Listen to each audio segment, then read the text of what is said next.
Welcome to the Learning Pines YouTube. We hope this video helps. In this video, I will show how to change door bushings on a Chevy truck.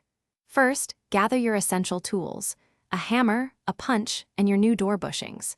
It's crucial to support the truck door securely to prevent it from falling or causing damage during the repair. Next, carefully locate the door hinge pins and identify the worn-out bushings that need replacement.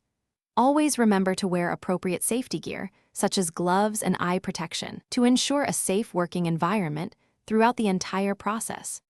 Now, let's tackle removing those old, worn-out bushings. Using your punch and hammer, carefully drive out the hinge pins from the door hinges. Once both pins are successfully removed, you can gently lift the door off the truck and set it aside in a safe place. Take a moment to inspect the old bushings for any signs of wear, like ovaling or cracking.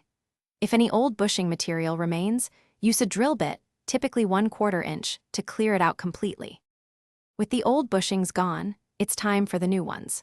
First, thoroughly clean the hinge pin holes to ensure a smooth fit. Then, carefully insert the new bushings into the hinge pin holes. Make sure each new bushing is seated completely flush with the hinge surface. Before reassembling, apply a small amount of grease to the new bushings. This will ensure smooth operation and help prevent premature wear, extending the life of your repair for many years to come. Almost there. Now, carefully realign the door with the truck's hinges. Once aligned, gently insert the hinge pins back through the new bushings and hinges, securing the door in place. After the pins are fully seated, test the door's operation. Open and close it several times, ensuring it moves smoothly and without any binding.